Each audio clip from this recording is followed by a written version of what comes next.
Bonjour, bonsoir, très chers sœurs et frères camerounaises, camerounais.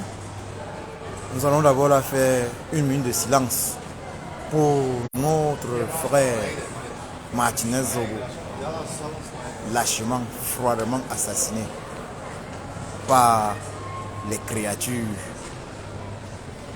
de Monsieur Biapol, président en fonction du Cameroun depuis 40 ans. Paix à ton âme, Martinez Zogo.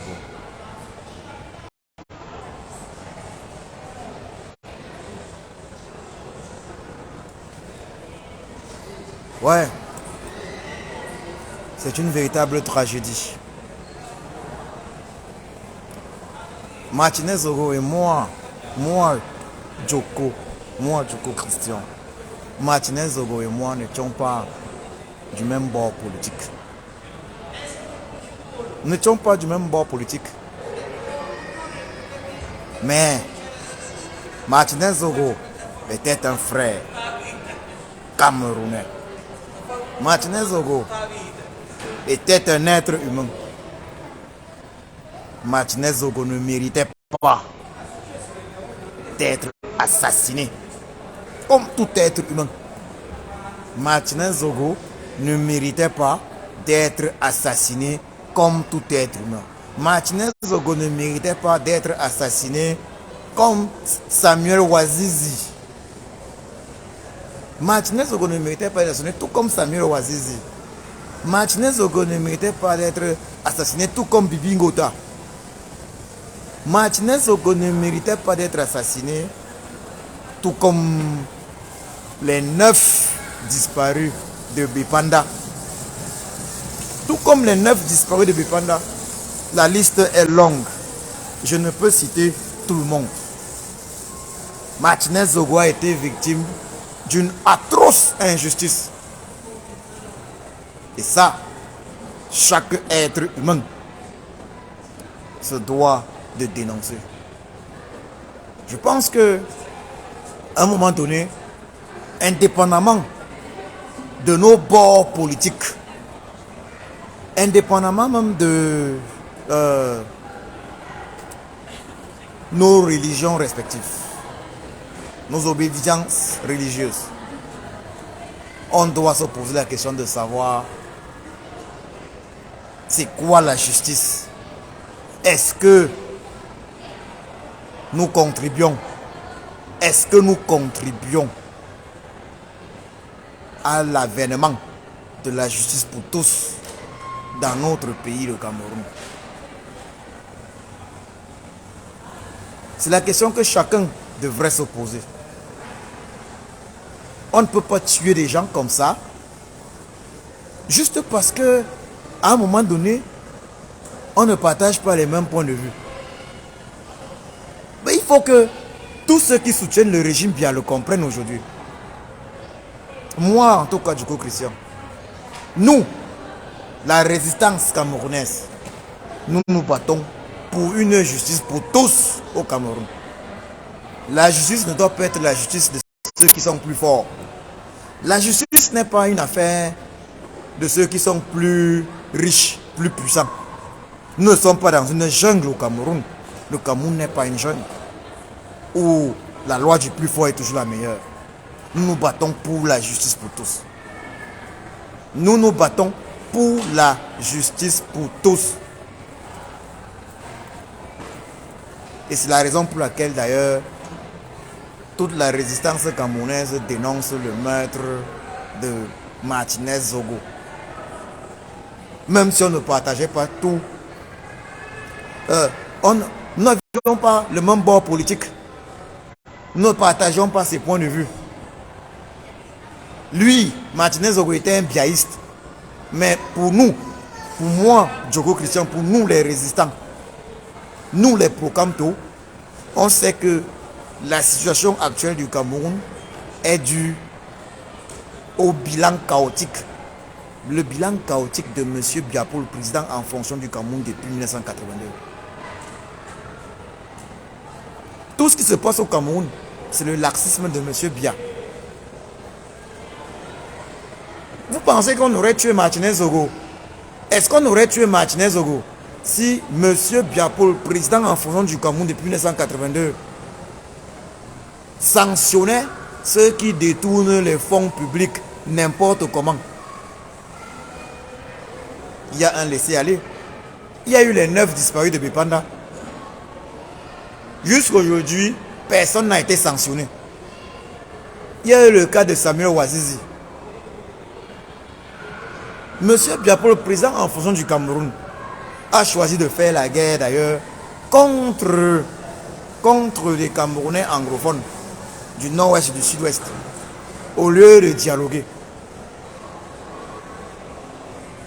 On ne peut pas être dans un pays où on tue les gens parce qu'on n'est pas du même avis.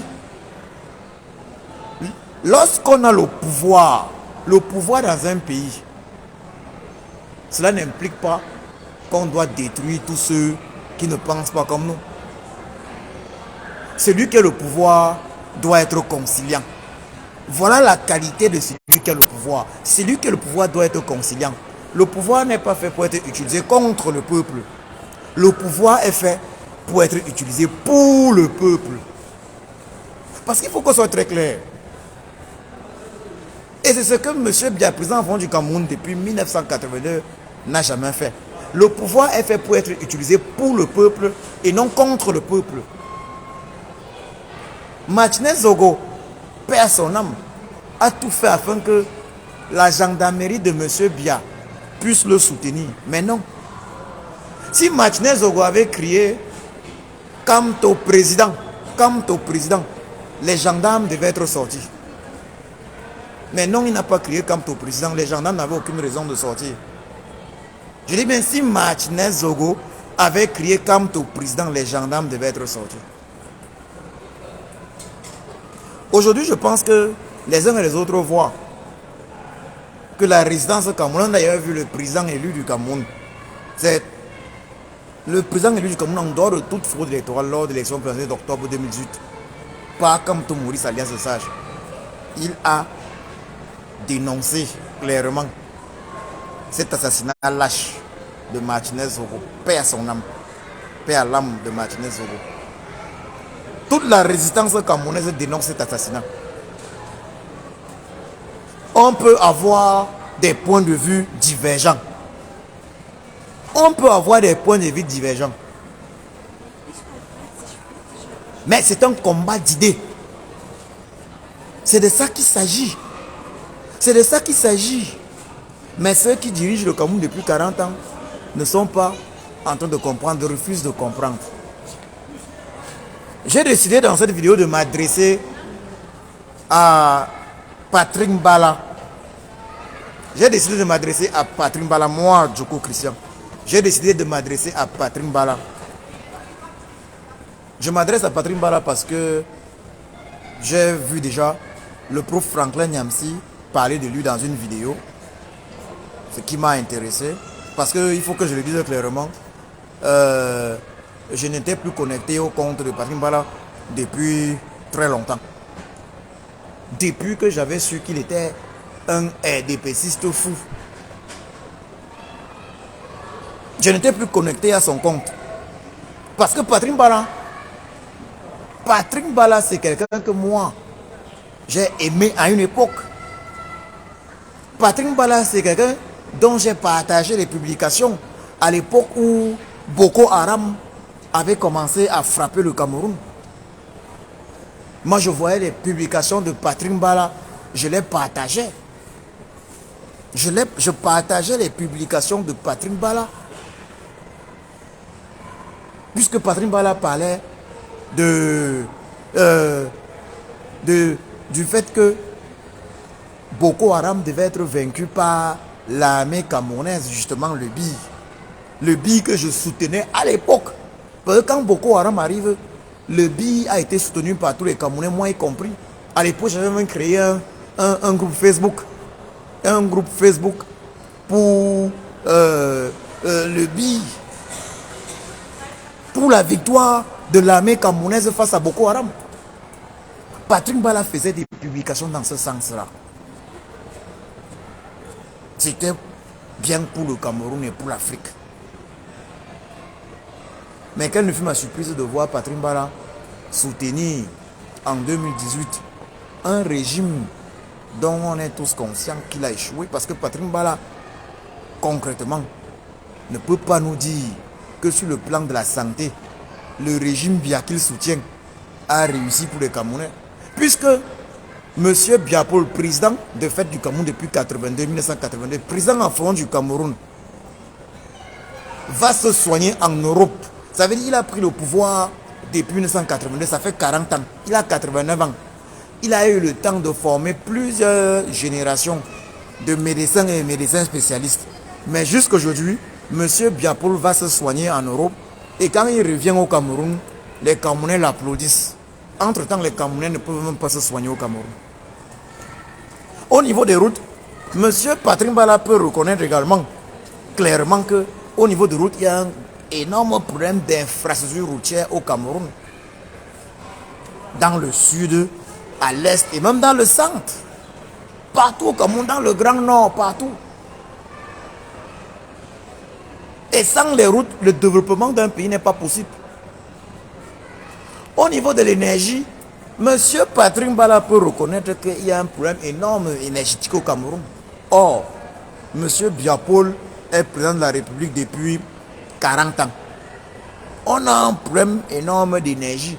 Or, le monde ne peut plus se faire sans l'énergie. Alors que le Cameroun, c'est un pays béni des dieux. On peut facilement avoir accès à l'énergie hydroélectrique.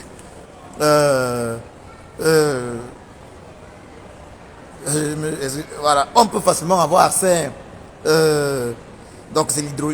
Voilà, on peut facilement avoir accès à l'énergie solaire. Mais M. Biya a échoué à ce niveau. Le barrage de Memvele jusqu'aujourd'hui, ça a donné quoi?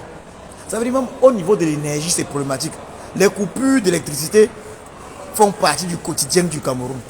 Donc Eneo passe le temps à couper la lumière. Ouais, au niveau de l'énergie énergétique, il y a un gros problème. Quelle économie peut fonctionner lorsque le problème énergétique n'est pas résolu? Et nous sommes dans un pays qui devrait avoir accès à l'énergie. Monsieur Patrick Mbala peut reconnaître que nous, Cameroun, pays producteur de pétrole, il n'est pas normal que nous ne transformions pas notre pétrole. Le Cameroun ne transforme pas son pétrole. Monsieur Patrick Mbala le sait. Patrick Mbala le sait. Patrick Mbala, le Cameroun ne transforme pas son pétrole. Et c'est ça qu'on dénonce. Pourtant, on est producteur de pétrole. Mais on doit acheter le pétrole ailleurs.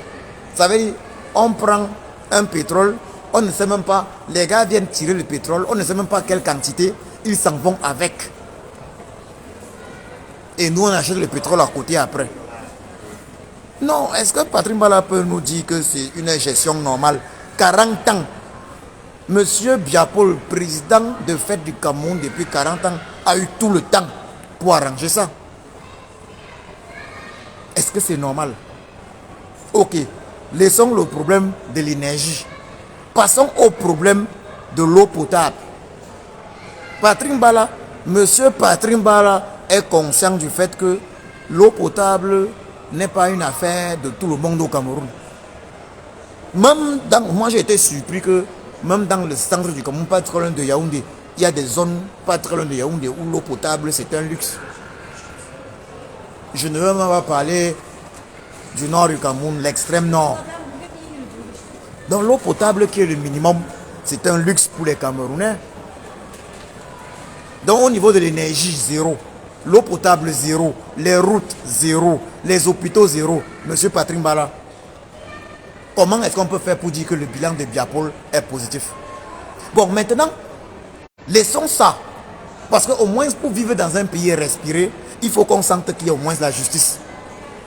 Monsieur Patrick Mbala, voilà notre frère Martinez Zogo, notre frère camerounais Martinez Zogo qui a été assassiné. Est-ce qu'il y a justice dans notre pays? Monsieur Patrick Mbala, vous avez dénoncé cet assassinat. Vous avez d'abord dénoncé son enlèvement. Ce qui est une bonne chose. Mais est-ce qu'il y a une justice? Là où je dis félicitations, c'est que je ne savais pas que vous pouviez dénoncer quelque chose de bien à un moment donné après 2018. Parce que je vous ai vu récemment, Patrick Mbala, un Camerounais, un résistant camerounais, Bertie de Kamit, dénonce le fait qu'on ne lui remet pas son passeport. J'ai même suivi ça dans le live du prof Franklin Nyamsi. Monsieur Patrick Mbala, vous décidez carrément de... Vous dites que non, il mérite de ne pas avoir son passeport. Monsieur Patrick Mbala, soyons sérieux. Soyons sérieux. Est-ce normal? Est-ce juste? Parce que là, on parle de justice. Est-ce juste qu'un Camerounais de père ou de mère soit privé de son passeport camerounais ou de sa nationalité camerounaise pour une raison ou une autre?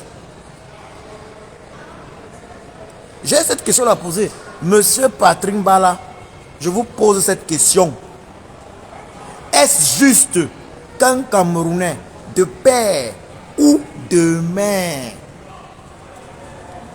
perde sa nationalité camerounaise, son passeport camerounais, pour une raison ou pour une autre? Nous sommes tous des Bantous ou semi-Bantous au Cameroun. Est-ce qu'on peut jeter l'enfant? Est-ce qu'on jette l'enfant? Nous sommes des Africains. Est-ce qu'on jette son enfant? Est-ce possible qu'un Africain jette son enfant? Monsieur Patrick Mbala, je vous pose la question. Est-ce qu'un Bantou jette son enfant? Est-ce juste? Même ici en Occident, ils ne perdent pas leur nationalité. Mais nous au Cameroun, nous perdons nos nationalités. Vous qui vivez en Europe, monsieur Patrick Mbala, vous savez pertinemment que les Camerounais prennent très souvent des nationalités des pays, de leur pays d'accueil pour des raisons pratiques. Pour des raisons pratiques. D'autres pays en Afrique permettent la double nationalité d'ailleurs. Mais pourquoi nous au Cameroun c'est problématique? Le problème de double nationalité a apparu au Cameroun sous Waïdjo. Il fallait combattre la vraie opposition aussi de l'époque. Il fallait combattre l'UPC. Il faut dénoncer toutes les injustices, monsieur Patrick Mbala. Vous ne pouvez pas venir là, aujourd'hui, vous dénoncer juste le cas de Martinez Jogo. Il a été victime d'injustice. Mais vous n'avez jamais dénoncé l'assassinat de Samuel Ouazizi. Oui, Patrick Mbala, vous n'avez jamais dénoncé l'assassinat de Samuel Ouazizi. Si aujourd'hui, vous, monsieur Patrick Mbala, vous êtes assassiné violemment par le régime bien, moi, Djoko Christian, nous les résistants, nous n'aurons aucune raison de nous en réjouir. Parce que ce ne sera pas juste. Mais je sais pertinemment que si moi, Djoko Christian, on vient m'assassiner aujourd'hui, vous allez vous en réjouir. Vous allez jubiler. Alors que je mène un combat juste. C'est un combat juste. Nous disons non à la barbarie. Nous disons non à la barbarie. Patrick Mbala, ce que moi je tiens à dire ce soir, mon message pour vous ou pour toi-même, pour toi Patrick Mbala, avoir le pouvoir dans un pays n'est pas synonyme de dominer le peuple. Mais avoir le pouvoir dans un pays est synonyme d'être au service du peuple. Avoir le pouvoir dans un pays est synonyme d'écouter le peuple. Oui, le pouvoir n'est pas dominer le peuple. Parce que c'est le peuple qui donne normalement le pouvoir. Donc, on ne peut pas arracher le pouvoir et venir dominer le peuple. Oui, Martinez Zogo, père son âme, a été assassiné. Il faut dénoncer cela. Je le dénonce. La résistance camerounaise le dénonce, évidemment. Mais, Patrick Mbala, il faut que tu commences à dénoncer toutes les injustices au Cameroun. Oui, il faut commencer à dénoncer toutes les choses au Cameroun. Tu vas dire que ton champion c'est bien. Libre à toi, mais dénonce les injustices. Moi j'ai une dernière question à poser, Patrick Mbala. Une dernière question. Il y a eu les élections de 2018. Si ton champion Bia était juste, qu'est-ce qui justifie qu'il n'ait pas présenté les 32 PV signés par tous les représentants des candidats à l'élection présidentielle? Patrick Mbala, voler une élection, est-ce que c'est juste? Patrick Mbala, comment te sentirais-tu, Patrick Mbala, si tu pars voler, si tu pars voter? Je te pose une question. Et il faut répondre avec sincérité. Comment te sentirais-tu, Patrick Mbala, que tu partes voter et on te vole ton vote? Tu dénonces le vote, on te moleste, on te torture, on t'envoie en prison. Est-ce que tu serais d'accord qu'on te vole ton vote? C'est ton droit de voter. Serais-tu d'accord avec ça? Il faut dénoncer toutes les injustices. Et tout ce qu'on demande aux Camerounais, s'asseoir sur une table et dialoguer. Évidemment qu'on ne peut pas dialoguer dans un Cameroun dirigé par Biapol depuis 40 ans. Sans Biapol, lui il est présent en fonction depuis 40 ans. Quand on parle de dialogue, il doit être présent avec toutes les forces du Cameroun, ça veut dire toute l'opposition du Cameroun. Sans exception. La vraie opposition, la fausse opposition, sans compter la société civile, la vraie société civile, la fausse société civile, toute la diaspora, toute tendance confondue. Donc, le dialogue doit être vraiment inclusif. Ça ne doit pas être un faux dialogue, comme celui auquel on a assisté. Ça ne doit pas être un faux dialogue. La mort malheureuse, l'assassinat de Martinez Zogo en réalité est censé démontrer aux Camerounais, indépendamment de leurs obédiences religieuses ou même de leur parti appartenance politique, obédience politique, c'est censé démontrer que nous restons avant tout chose des humains. Et que la différence entre l'humain et l'animal est que l'humain est capable de faire preuve de sagesse. L'humain est capable de faire preuve de sagesse. Alors que sommes-nous? Sommes-nous des humains ou finalement sommes-nous des animaux? Merci. Bonsoir particulier à Claude Camois.